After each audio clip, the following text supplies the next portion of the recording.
President Obama promised to get to the bottom of it when evidence surfaced last spring that the IRS was targeting Tea Party groups and denying them tax-exempt status. But Fox News is learning that some of the groups targeted say they are only now hearing from the FBI. This is some 8 months later.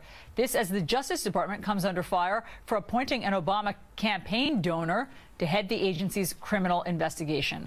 Dave Bossie is president and CEO of Citizens United and Citizens United Foundation. David, thanks so much for being here. So the Washington Times is reporting this week that it is now 8 months later. We learned these revelations about the Tea Party's applications being slow-rolled in May. And now, this month, for the first time, some in the Tea Party are being contacted by the FBI. Why the delay? It's just an outrage. I'll be honest with you, when I served as the chief investigator here for the Government Reform and Oversight Committee, and I oversaw all of the Clinton investigations in the 90s, this was something we saw routinely.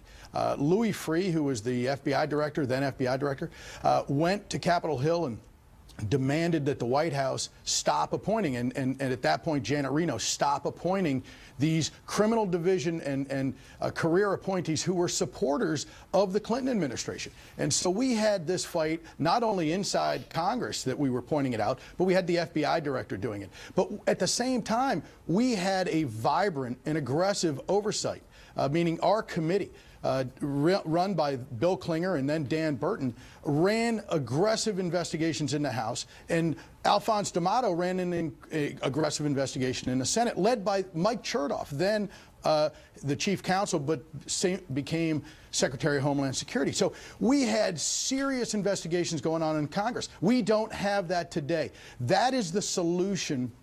We need one of the solutions. We need to have aggressive oversight in Congress. We don't have that. And to have a career prosecutor who knows better, she should recuse herself. Under the rules of being a lawyer, of being a prosecutor at the Department of Justice, she ought to stand up and say, you know, I've been, the appearance of impropriety, the appearance of a conflict of interest is enough for me to give up this job and have somebody who doesn't have that appearance. Of course, you're talking about Barbara Bosserman, who it has been discovered gave more than $6,000 to Barack Obama's presidential campaigns. Now, of course, what the Department of Justice says is that they can neither install nor remove somebody for their political leanings, so they have to leave her in that post.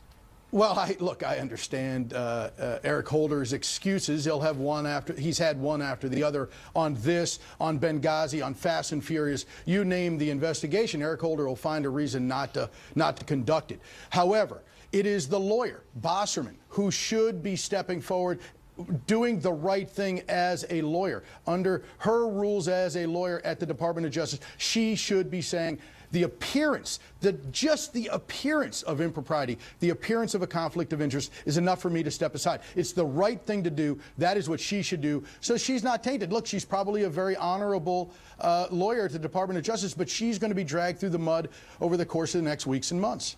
David Bossie, thanks so much for your perspective on this story.